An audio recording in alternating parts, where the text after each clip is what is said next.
See you in the next one. Yep.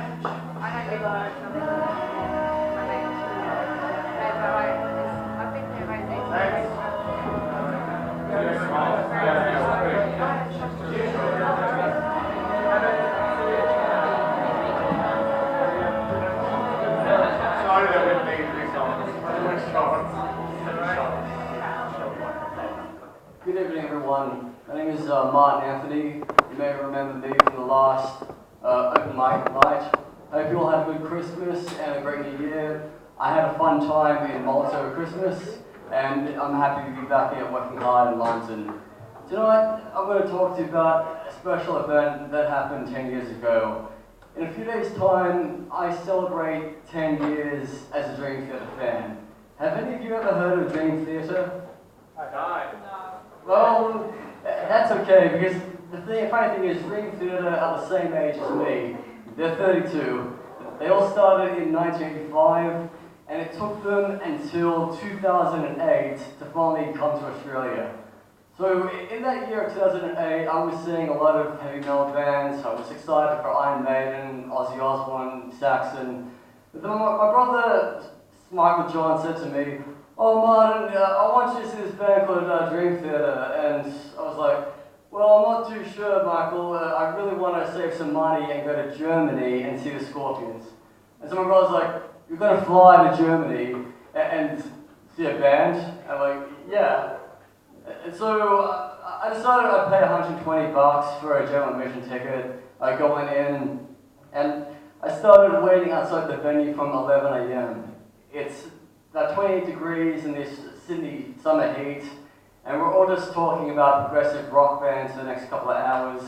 My older brother was rich enough to pay $150 to meet the band before I got in. He met the band, got a photo with them, got some stuff signed, and then the doors open. The doors open, everybody rushes to the front. I am a row behind my older brother, Michael John. And so they start playing the song Constant Motion after a little bit of intro. Everybody goes by, everybody starts pushing each other, they're trying to get to the front. Everyone's like watching, everybody's air guitaring, playing drums, playing along to the keyboards of Jordan Rudess. And then, throughout the gig, I remember there was this one lady, she's like standing, and I thought she was shorter than me. And some guy comes up to me and says, "Hey, this girl, she's fainted, like, pick her up." So I picked up this woman who would say about 25, and I carried her over the barrier to the security, and the security guy rushed her off into the emergency room because she was collapsed. And I mean, I'm sweating with all this denim I'm wearing a denim jacket, and it was before I cut off the sleeves. Yeah, I made it to a vest. And so during the intermission, I take 2 glasses of orange juice, and then the song starts, Take the Time, and it all starts with John Young playing a 2 E string, and then it contains audio samples of Frank Zappa, Curtis Blow, and Chuck D of Public Enemy. Hold it out, wait a minute, come on! And then Mike Portnoy starts saying, "Just let me catch my breath. I've heard the promises, I've seen all the mistakes. I've had the fair share of tough breaks, need a new voice, new life, new way. Take the time to reevaluate. It's time to pick up the pieces, go back to square one." Before James Bray hits the high note, "I think it's time for a change." And then so I'm suddenly realizing that I just wasted from 1993 to 2005 listening to really crap music until I became a metalhead. And then I'm thinking I've been a Climate Egg fan for the last 14 years, I just bought X, and I think I'm really starting to like Dream Theatre a lot. So throughout the gig, I'm just not really interested in much of the other songs, there's only a few of them. And then the Cigarette Lighters come out during this song about the cigarette carries on. And then the last song of the night was a combination of, it was Metropolis and Pull Me Under. So we're all here to see Pull Me Under because that's the only Dream Theatre song that Australians would like to know because it was a hit. It was their only hit. They're not really a one-hit wonder, but that's their greatest hit. And then so they closed the night with like Metropolis, and Metropolis is a beautiful like song, and it has a wicked bass solo by John My Young.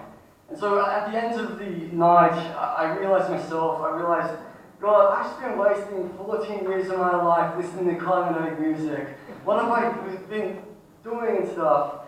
And then so throughout 2008, I started buying like every Dream Theater album. I bought Images and Words, Awake, Falling Into Affinity, Metropolis Part 2, Octavarium, and I was influenced a lot by all their songs.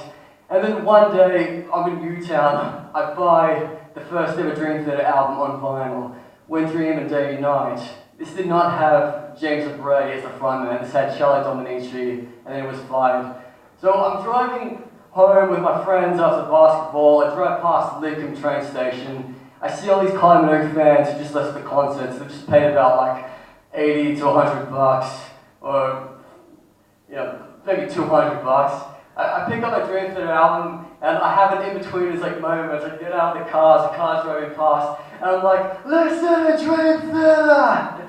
And then like I just drive off into the night. And so 10 years on, Dream Theater has impacted my life a lot. I have seen them 3 more times in Australia, and I saw them once in Birmingham. I bought all their albums, and they're inspiring me to go on the hard and narrow and to keep being a metalhead. So I'm really proud to call myself a Dream Theater fan, and I hope you guys can give them a listen like one day. Thank you.